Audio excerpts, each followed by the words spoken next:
Hello दोस्तों, आज मैं आपको एक केस के बारे में बताने आया हूँ जो कि कंपनी में काम करने वाले मज़दूर वर्ग के लोगों से संबंधित है। और ये वो केस है जब किसी कंपनी में काम करते वक्त कोई मज़दूर, कोई एम्प्लॉय किसी मशीन की चपेट में आकर अपने किसी अंग को भंग कर लेता है या कोई मृत्यु हो जाती है। उस केस में क्या किया जाए? तो इसमें मैं एक केस ऐसा आया मेरे पास आज कि एक एम्प्लॉई है, मज़दूर वर्ग का आदमी है, वो पावर प्रेस की मशीन चलाता था। तो उस पावर प्रेस की मशीन में कुछ दिनों से ख़राबी आ रही थी, जिसकी शिकायत उसने अपने फोरमैन से और सुपरवाइज़र से करी।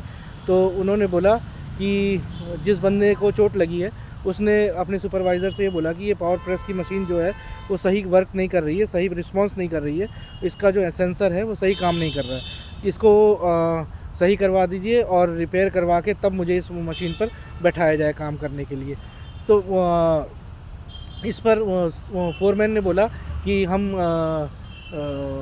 मालिक से बात करके फिर आपको बताते हैं। जब वो मालिक से बात करके आए तो उन्होंने बोला कि मालिक ने ये कहा है कि अगर आपको काम करना है तो इसी मशीन पे करना पड़ेगा, हम आपके कहने पर मशीन में रिपेयर नहीं करवाएंगे, क्योंकि हमारा मेंटेनेंस का बंदा आएगा, वो चेक करेगा कि मशीन में क्या ख़राबी है, वो है तभी वो रिपेयरिंग के लिए बुलाया जाएगा, उस मशीन को रिपेयर किया जाएगा और वो जब आएगा तभी उस पर काम किया जाएगा, जब तक आपको इसी मशीन पे काम करना पड़ेगा। तो अदरवाइज़ ये बोला गया कि आपको इस मशीन पे काम नहीं करना तो आप ये नौकरी छोड़ सकते हैं।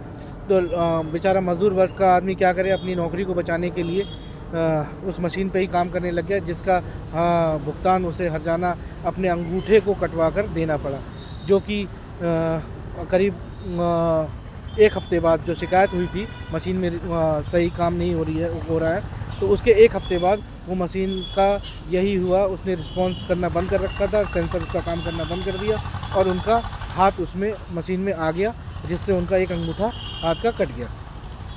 अब एक्सीडेंट के बाद अब वो जिसका अंगूठा कटा था मज़दूर का, उस एम्प्लॉय को ले जाया गया, इलाज करवाया गया, उसका जो भी ट्रीटमेंट होना था वो करवाया गया, डॉक्टरी ट्रीटमेंट हुआ। उसके बाद उस एम्प्लॉय को ये बोला गया कि आपको अब घर बैठ के हम सैलरी दे देंगे और जब तक आप ठीक नहीं हो जाओगे, और जब आप ठीक हो जाओगे, रिकवरी हो जाएगी, तो आपको यहाँ पे दोबारा से बुला लिया जाएगा और आपको कोई आपके हिसाब से काम दे दिया जाएगा, जिससे कि आपको उस अंगूठे की वजह से कोई परेशानी ना आए काम करने में। तो और उसे ये भी आश्वासन दिया गया, एश्योर किया गया मालिक के द्वारा, कंपनी के मालिक के द्वारा, कि जो आपको चोट लगी उसकी रिकवरी के लिए जो एक्स्ट्रा पैसा लगेगा, दवाई का, उसकी रिकवरी में जो भी खर्चा आएगा, उसको भी एक्स्ट्रा हम पैसा आपकी सैलरी के अलावा आपको घर पे भिजवा दिया करेंगे। तो ये ऐसा चलता रहा, पिछले 3 महीने से चलता रहा। पिछले 3 महीने में जब एक्सीडेंट होने के आज चौथा महीना हो गया, 3 महीने तक तो सैलरी उसके घर पे अपने एम्प्लॉय के द्वारा भिजवाते गए वो मालिक, और एक्स्ट्रा पैसा जो था वो भी भिजवाया उन्होंने। लेकिन अब ये चौथा महीना चल रहा है नवंबर का, जो कि उसकी सैलरी नहीं आई। 5-7 तारीख तक उसकी सैलरी उसके घर पे आ जाती थी, उसके खर्चे के साथ साथ, जो रिकवरी का खर्चा उसकी चोट लगी थी उसकी रिकवरी के साथ। तो इस बार नहीं आई, तो उन्होंने अपने सुपरवाइज़र को फ़ोन किया कि इस महीने मेरी सैलरी नहीं आई है, क्या बात है? तो मेरे को खर्चा भी है, घर के खर्चे हैं सारी, उसने अपनी मजबूरियाँ बताई। लेकिन सुपरवाइज़र ने बोला ठीक है, मैं मालिक से बात करके आपको दोबारा फ़ोन करके बताता हूँ। उन्होंने मालिक से बात करी, मालिक ने ये बोला कि अब आपको कोई खर्चा नहीं दिया जाएगा। उन्होंने फ़ोन करके बताया जिसकी चोट लगी थी उस एम्प्लॉय को, कि अब आपको घर बैठ के कोई पैसा नहीं दिया जाएगा, और कंपनी इतना खर्चा दे चुकी है आपको घर पे बैठे हुए, और उसके अलावा भी जो आपको चोट लगी थी उसका भी पैसा दे चुकी है। अब आपको कंपनी आने की ज़रूरत नहीं है और आपको कोई भी कंपनी से पैसा नहीं मिलेगा। इस पर जो जिसे चोट लगी थी वो मेरे पास आया था, तो उन्होंने मेरे से बात करी। तब मैंने बताया कि इसमें आपके 2 केस फाइल कर सकते हो, एक पुलिस केस जिसमें एक एफआईआर दर्ज होती है, और एक लेबर एक्ट के थ्रू, जो कि एम्प्लॉइज़ कंपनसेशन एक्ट में आप मुआवजे का भी केस फाइल कर सकते हैं। जब मैंने ये बताया उसे, तो उस एम्प्लॉय ने, बेचारे ने ये बोला, मुझे तो इसकी बारे में नॉलेज ही नहीं थी और मुझे मालिक ने इतना ज़्यादा एश्योर्ड कर दिया था, मैं उसके ख़िलाफ़ जा ही नहीं पाया, मुझे इतना विश्वास में ले लिया था।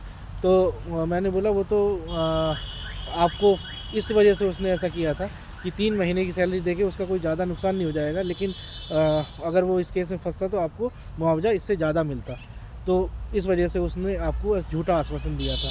अब मैंने उसमें केस में एप्लीकेशन मूव करी पुलिस में, थाने में, जिसमें मुकदमा दर्ज हो गया है। मुकदमा दर्ज जो हुआ है वो सेक्शन 287 आईपीसी और 337 आईपीसी में दर्ज हुआ है, जिसमें उस कंपनी मालिक को और कंपनी को आरोपी बनाया गया है। और एक केस और फाइल किया गया है जो कि एम्प्लॉइज़ कंपनसेशन एक्ट के थ्रू किया गया है, जिसमें भी अब मुआवजे का केस में बाद में उसे मुआवजा मिल जाएगा।